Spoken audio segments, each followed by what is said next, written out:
Hi అండి, welcome back to our channel.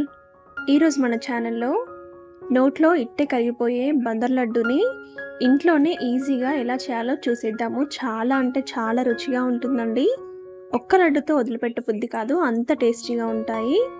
ఇది చేయడం కోసం ఇక్కడ నేను శనగపిండిని తీసుకున్నానండి. ఒక 2 కప్పుల వరకు ఉంటుంది శనగపిండి.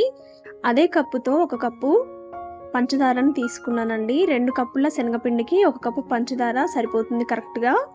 ఈ శనగపిండిని నేను ముందుగానే జల్లించుకొని పెట్టుకున్నానండి. మీరు తీసుకున్నా సరే జల్లించి తీసుకోండి. ఇప్పుడు స్టవ్ మీద ఒక ప్యాన్ పెట్టుకొని 1/2 కప్పు వరకు నెయ్యిని వేసుకోవాలి. 2 కప్పుల శనగపిండికి 1/2 కప్పు నెయ్యి అనేది కరెక్ట్గా సరిపోతుందండి.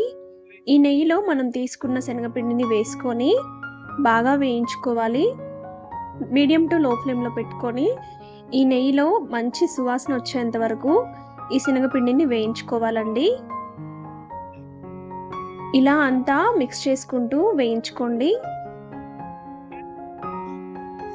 ఈ శనగపిండి అనేది పచ్చివాసన పోతూ మంచి స్మెల్ అనేది వస్తుంది. అలా స్మెల్ వచ్చేంత వరకు వేయించుకోవాలి. చూడండి, గరిటెతో ఇలా ఒత్తుకుంటూ వేయించుకోండి. మనకంతా బాగా వేగుతుంది. చూడండి, మనం వేయించుకునేప్పుడే ఇలా పొడి పొడిగా ఉన్న పిండి అనేది ఇలా అవుతుందన్నమాట. దీంట్లో నెయ్యి అంతా బయటకు వస్తుందండి. ఈ నెయ్యిలో శనగపిండి అనేది బాగా వేగి నెయ్యి అనేది సపరేట్ అవుతుంది. అలా సపరేట్ అయ్యేదాకా మనం ఈ శనగపిండిని వేయించుకోవాలి. లో టు మీడియం ఫ్లేమ్లో మాత్రమే వేయించుకోండి.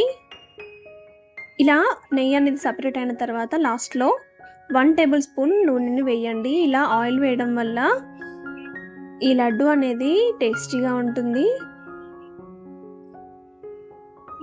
ఆయిల్ కూడా వేసుకున్నాక మరొక 10 నిమిషాల పాటు లో ఫ్లేమ్లో వేయించుకోండి.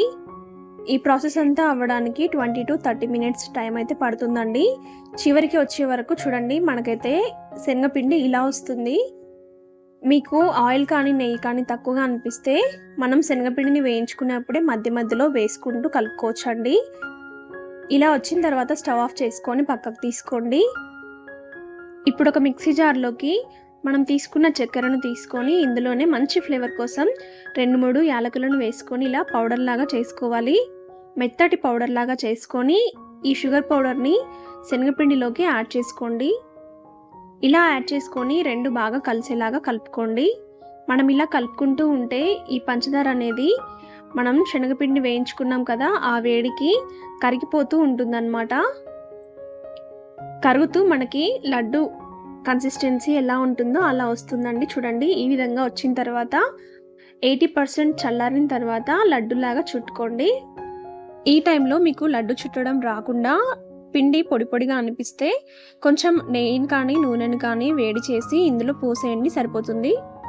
అండ్ ఇదే శనగపిండితో చేసే బూందీ లడ్డు రెసిపీ కూడా మన ఛానల్లో ఉంది. డిస్క్రిప్షన్ బాక్స్లో లింక్ ఇస్తాను, తప్పక చూసేయండి.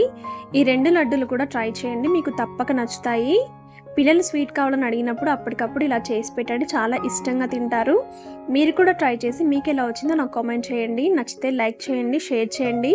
ఫస్ట్ టైం మన ఛానల్ చూస్తున్న వారు ప్లీజ్ సబ్స్క్రైబ్ చేసుకొని మీ ఫ్రెండ్స్ అండ్ ఫ్యామిలీతో షేర్ చేయండి. Thank you.